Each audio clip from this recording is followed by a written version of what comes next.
So thank you everyone for joining us this evening.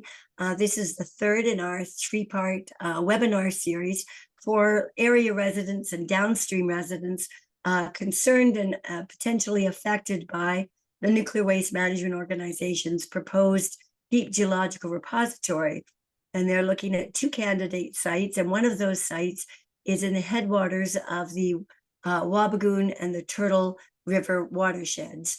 And so our session this evening is focused on water, nuclear waste, and those watersheds.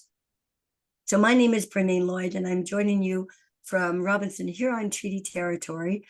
And I want to just welcome you joining us here on the day of National Day for Truth and Reconciliation. And I think what occurs to me is what better opportunity for truth and reconciliation than for the Nuclear Waste Management Organization to recognize the Treaty 3 communities who are speaking out against the Deep Geological Repository, and there is a growing list of them, and to recognize their treaty right to say no, their treaty right to free, prior, and informed consent. So thank you for joining us this evening. I'm going to turn it over now to Charles Faust from Nuclear Free Thunder Bay, and Charles is our presenter this evening. Charlie? Yes, good evening. Am I on the screen now, Bernane? Yes, it's still my slides are up. Do you want your slides? Oh, sorry. I have a couple of introductory slides. My mistake. We have just a couple of introductory slides to do just to give background and context. And just to say again that the site is at the headwaters of the Wabigoon and turtle system. Nuclear waste is a problem because it's toxic, radioactive, can harm humans, wildlife, and the environment, and it remains harmful for hundreds of thousands of years. Uranium, when it goes into the reactor, fuel when it goes into the reactor is uranium.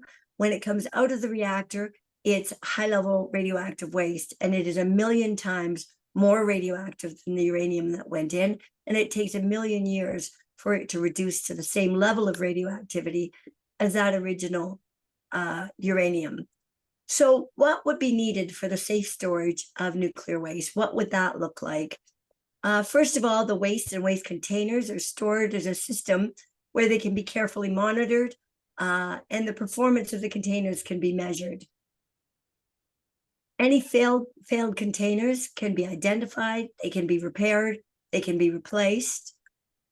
The waste is stored close to where it was created to avoid the risk of transportation and the release of radioactivity along the transportation route, including the risk of accidents. Any packaging or transferring of the waste from one container to another happens before the waste is moved. It happens at the reactor station where the waste was generated. And the host community of any nuclear waste facility can say no until the review of the final operating license has been completed. So those are the basic ingredients for safe storage, for safe long-term storage of high-level radioactive waste. In contrast, when we look at the Nuclear Waste Management Organization's plan, we see that the monitoring of the containers will end when the underground rooms are sealed. When the containers fail, there will be no warning and no notice. And as a result, nothing will be done to repair or replace those failed containers after they've been buried. And eventually radioactive releases can make their way out into the environment. The Rebel site is 1,700 kilometers from the nuclear reactor stations in southern Ontario, further to the reactor stations in Quebec and New Brunswick. So that's 2 to 3 trucks per day for over 50 years, releasing low levels of radiation and risk of larger releases in case of an accident if the container was to be breached. The waste will be moved into burial containers at the Rebel site, and that's in a technically challenging process that's expected to contaminate the site and workers and generate new radioactive waste. And finally, in Sweden, NWMO likes to liken themselves to Sweden, the Swedish proponent and the Swedish project, because at one point it was further ahead in the licensing process. It's lost that lead as it spent 13 years in the review period. But in Sweden, the host community had a veto over the project until the final licensing stage. That's until after the operating license has been reviewed. Ignace and South Bruce have both agreed to support the project through all review stages, even after major projects, and future councils cannot say no, even when they are just at the point of reaching the licensing stage. So with that, I'm going to hand it over to Charlie Faust, who is doing our presentation this evening on water and nuclear waste. Charlie, go ahead.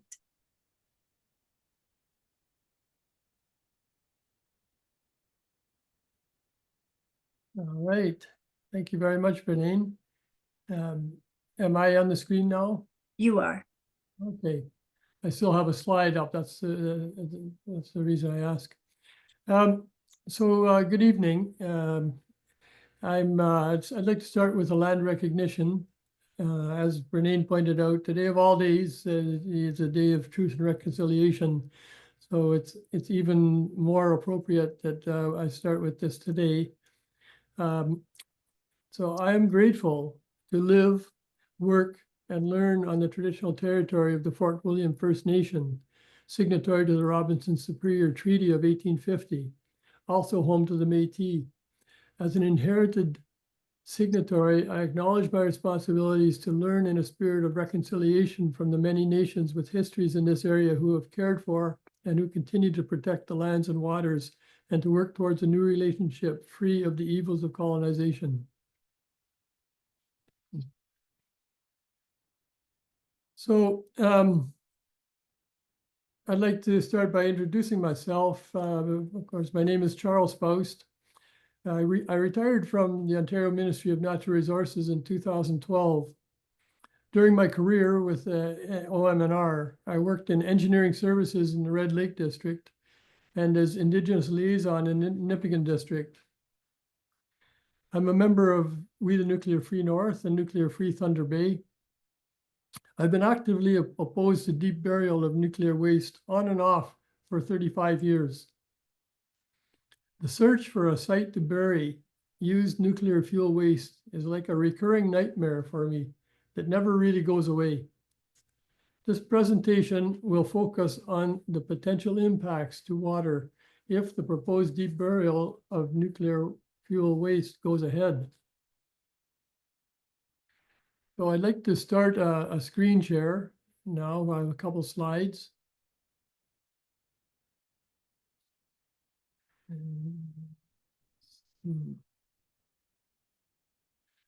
Your screen is being shared now, Charlie. You're on your first slide. On the first slide. Okay, thank you. I'll just back out of this. It looks a little different because of the, and I don't know how I'm gonna.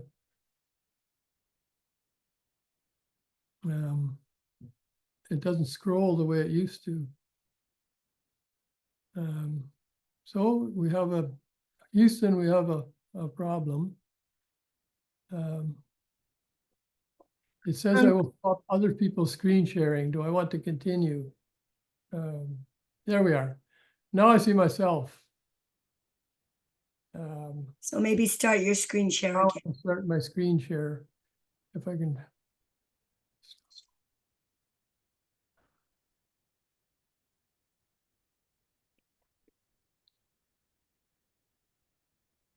No, I can't see the. I'm sorry, I just can't see my.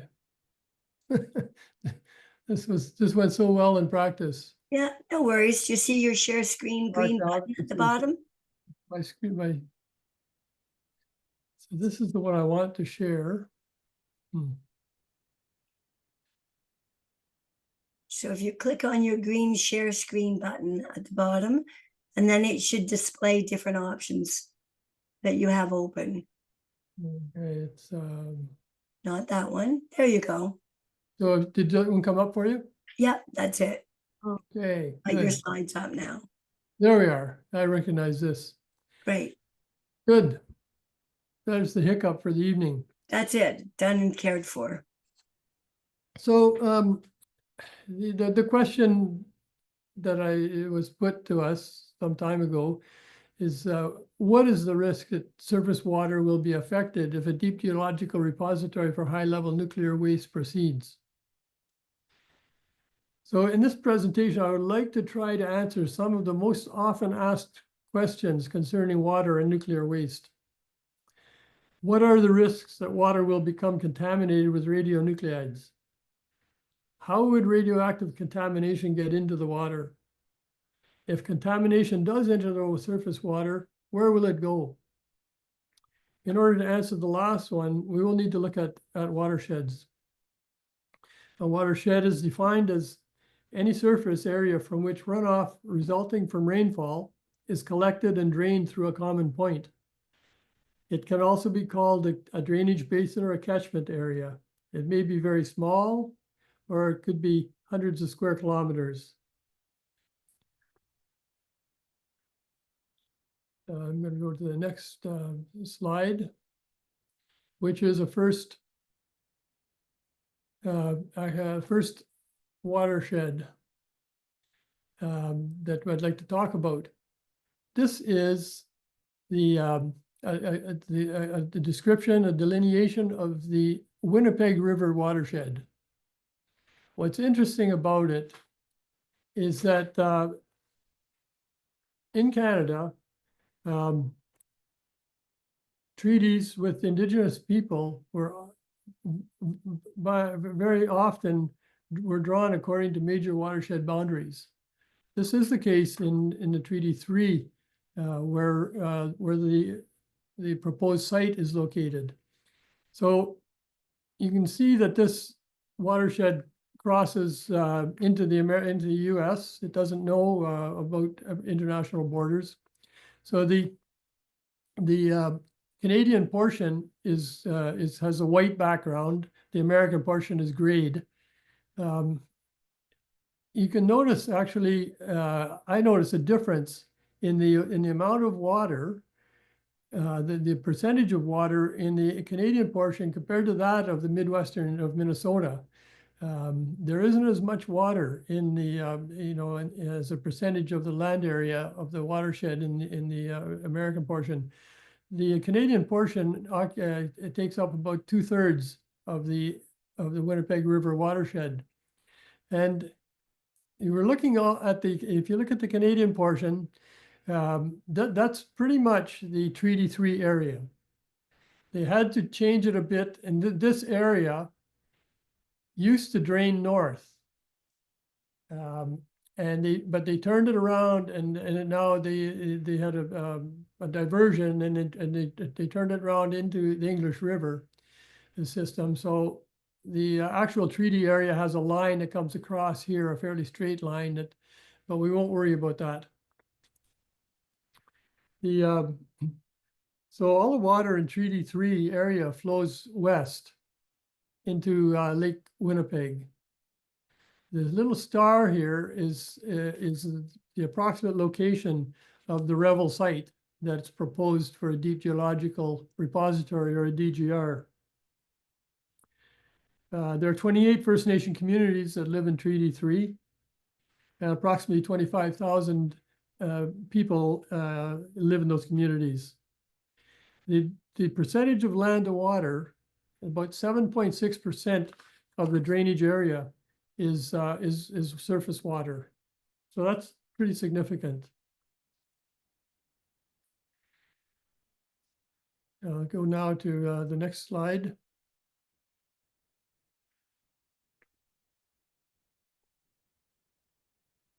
So there are 3 ways that surface water can become contaminated with radioactive materials if a DGR or high-level nuclear fuel waste is established in the proposed Revel area between Ignis and Dryden and near Wabigoon Lake Ojibwe Nation.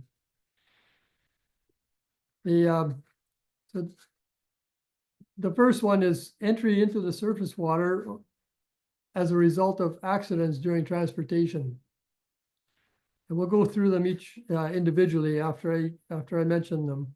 The second would be during during inspection and repackaging of the used fuel at the repository site, and a sidebar, the shallow storage option. We'll get to that. And thirdly, the migration of contaminated groundwater from the DGR to the surface. So let's start with the first one, the direct entry. And I'm going to pull up the map here of this is a map of the major transportation, major highway road network from the area of Southern Ontario where the nuclear reactor stations are and where the waste is mostly stored.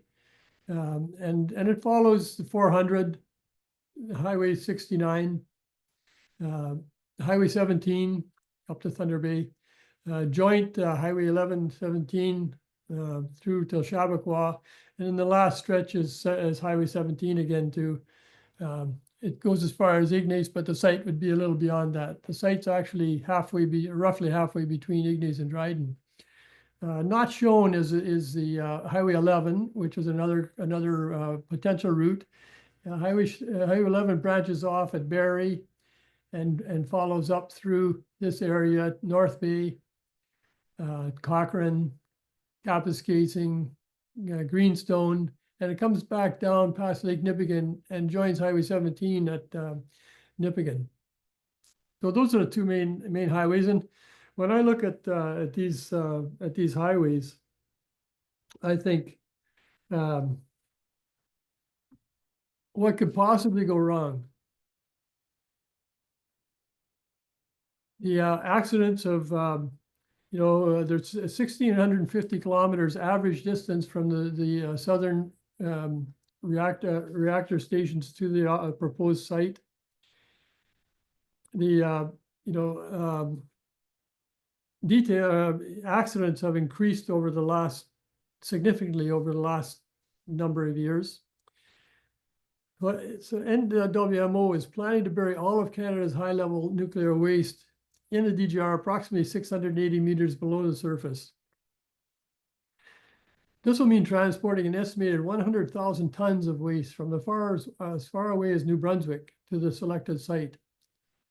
This would require 2 to 3 truckloads every day for 50 years or more.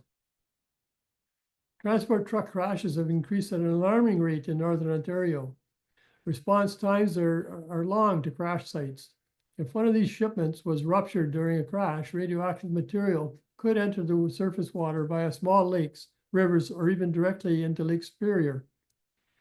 Once introduced into the waterway, it would be very hard to retrieve, if not irretrievable, with the potential for serious adverse results. I'm going to stop the screen share now and continue on. Now I'd like to talk about how surface water could become contaminated through the inspection and repackaging process on site and through interim shallow storage of used fuel nuclear waste. While details of how the process will be conducted have not been released beyond a brief description in 2021. And while the Nuclear Waste Management Organization describes the current information about the used fuel packaging plant as conceptual, it is clear that spent fuel arriving on site in transportation containers will be repackaged in different containers for underground burial. It is expected that this will occur in a building on site constructed specifically for this purpose.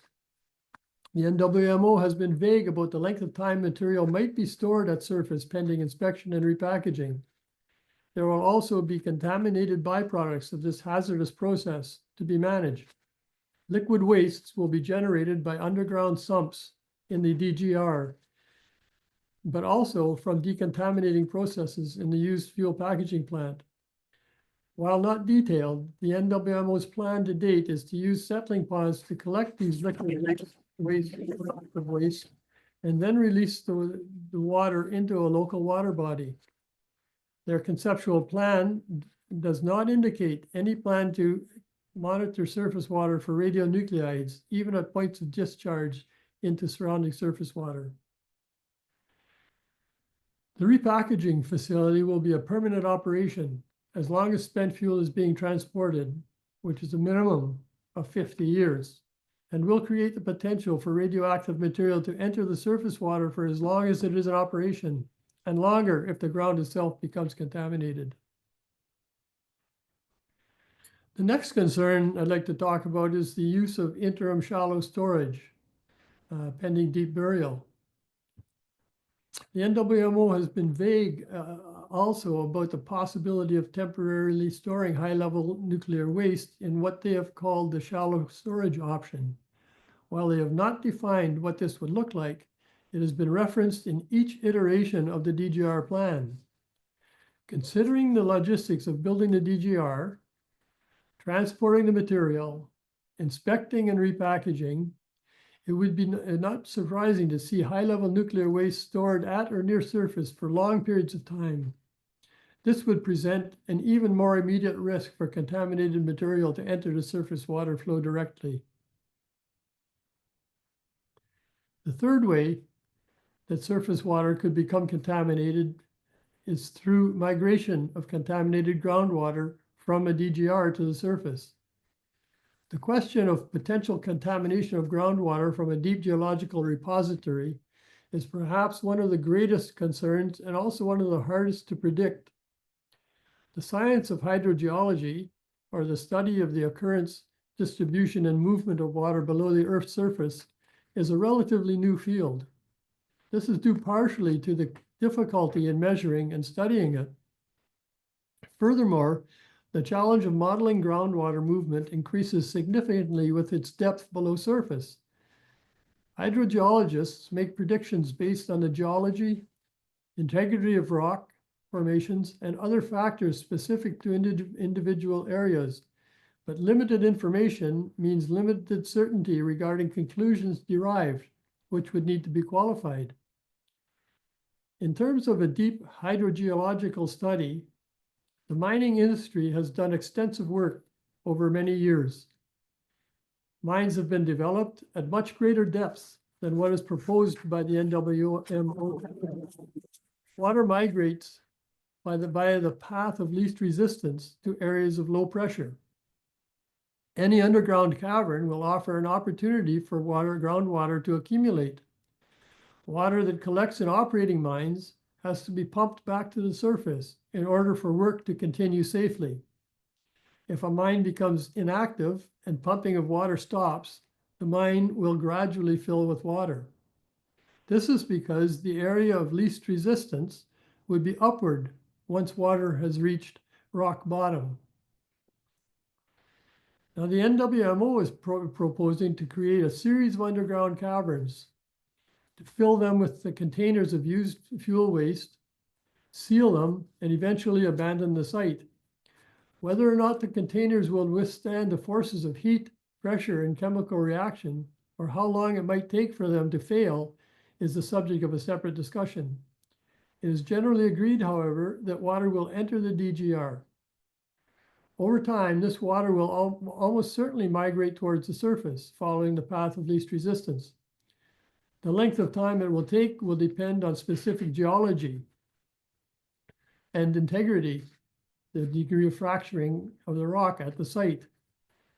What the NWMO is proposing is extremely hard to study and quantify and impossible to predict with any certainty. Add to that the length of time that must be considered for potential failure and the irreversible and adverse outcome of such a failure where highly radioactive material is concerned. The question becomes one of risk versus uncertainty, with potential for significant adverse results. In spite of what NWMO has said or will say, this proposed deep geological repository would represent a huge real-life experiment with countless risks and uncertainties. Despite the difficulties in making very long-term predictions on how radionuclides would travel from the DGR to the surface, the nuclear industry has acknowledged for decades that over time, the containers will fail. Subsequently, there will be releases of radionuclides to the surface. and so to the surface water. The debate is not over whether nuclear radionuclides will be released. The debate is about how soon, how much, and to what effect. So this begs the question, where will radioactive contaminated water go if it does enter the surface water flows? Hydrology is the study of properties and behavior of surface water, is much easier to study, model, and quantify than hydrogeology. Many tools have been developed to predict surface flows at any point along a watershed. Digital elevation models, or DEM, have helped us to use topography to model river flows. The Ontario Flow Assessment Tool delineates watersheds, calculates watershed characteristics, executes hydrology models, and reports water flow statistics. These tools, combined with a network of flow monitoring stations reporting actual flows in real time, provide a basis for useful hydrological predictions. Watersheds have been delineated using a DEM to organize the way in which we define surface flows. Primary watersheds cover the largest geographic area and divide a continent into areas that drain into one of several oceans or other large water bodies. They are broken down further into smaller watersheds to provide a more workable scale. These are secondary, as the Winnipeg River watershed I showed you. Tertiary, which is the most useful for this discussion, and quaternary watersheds, which are much smaller. So with that, I'm going to start the screen. I'm going to try to start the screen share again. And there it is.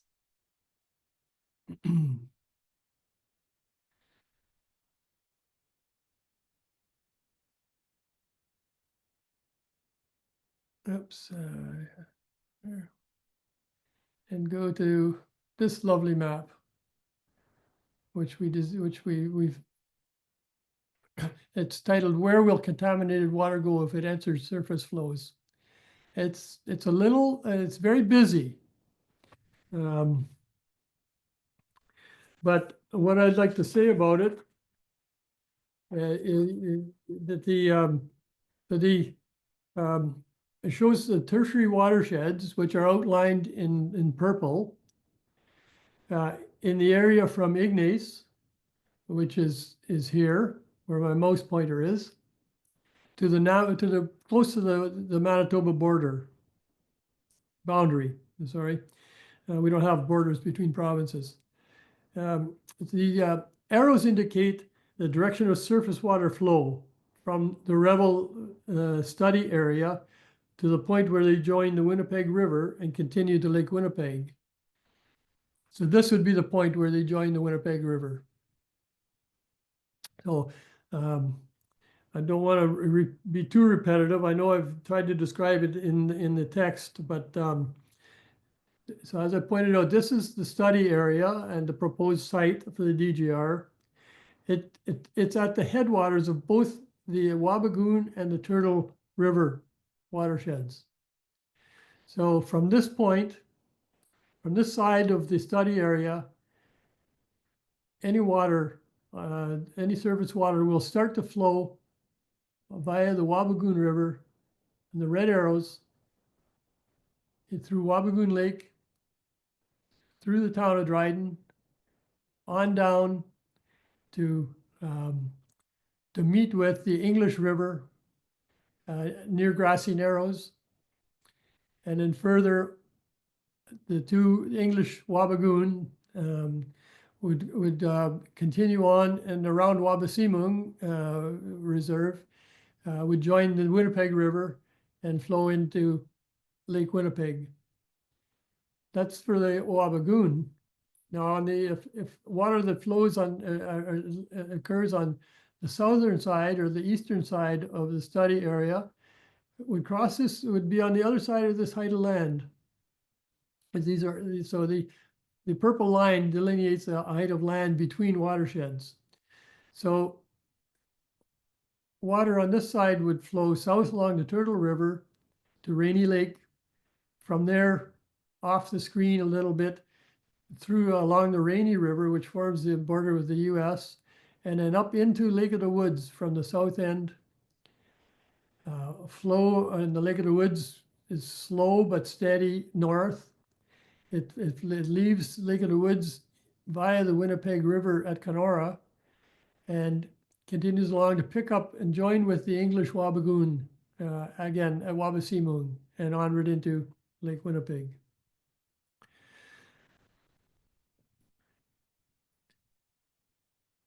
Conveniently, the township of Ignace is not in either of those two watersheds.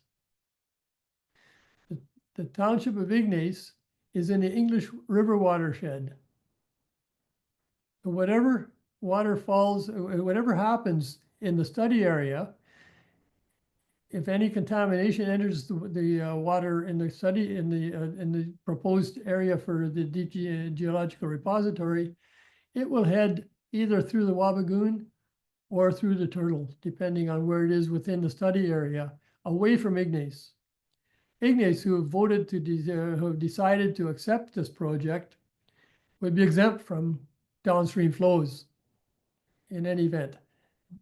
Their water would flow through the English River, through Lac Seul, and down to meet with the Wabigoon. So that's what we call the lay of the land.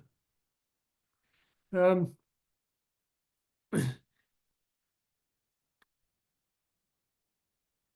while there may be some repetition here, so I'll try and skip through it. While the risk of contaminants getting into the surface water are not quantitatively known, as I mentioned above, the path they would take if they did reach surface is quite predictable. So the proposed Rebel site is at the headwaters. Both those watersheds contribute to Winnipeg, and they end up flowing through the Nelson River, northern Manitoba into Hudson's Bay.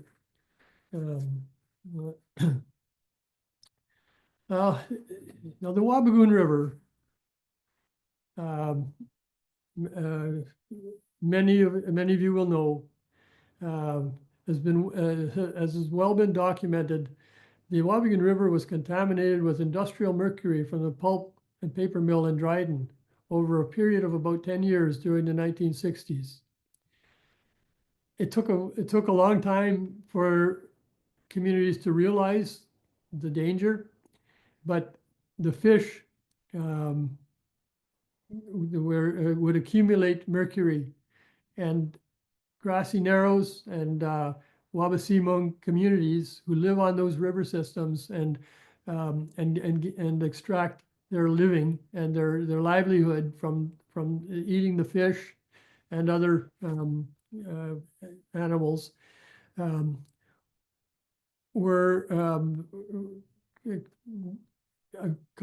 became ill from Minamata disease, which is a devastating disease of the nervous system. The effects of this contamination are still being felt today, some 50 or 60 years later. So that's just a reminder to me of how irreversible contamination is once it gets into a river system. And it's no surprise that Grassy Narrows is in opposition to a further risk to poisoning the river system. So the Turtle River flows southwest, as we mentioned, and joins up, and they meet up again in Lake Winnipeg. So that's a lot to throw at you, but I'm going to leave this here now and go on to my conclusion, which is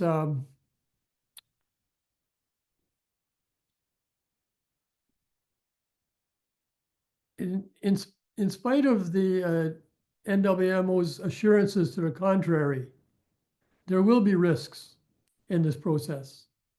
The probability of radiation release is not just high, it is certain. While the degree of risk of contaminants from groundwater are not well established in the absence of local hydrogeological information, it is well known that over time there will be releases of radionuclides from the DGR to the surface environment. In addition, based on the preliminary information released by NWMO, there is an expectation that radioactive elements will enter the surface water directly during repackaging at the surface before the repackaged wastes are deposited underground. The NWMO has been vague about the optional plan for shallow storage over the years, but it is possible. And one of my greatest fears, that interim storage, surface storage, could become permanent surface storage and be expanded to include other types of radioactive waste, yet unknown. If this occurs, it would present an immediate area of additional risks. So I'd like to leave it there. And, you know, I'd be happy to continue to answer questions. I'm quite comfortable. I'm not so comfortable with the hydrogeological because I'm not an expert in hydrogeology, but I am very comfortable speaking about the path, you know, the surface water would take. And I'd be happy to go back, you know, to the map at any point and answer questions on anything that participants might have on anything I've presented.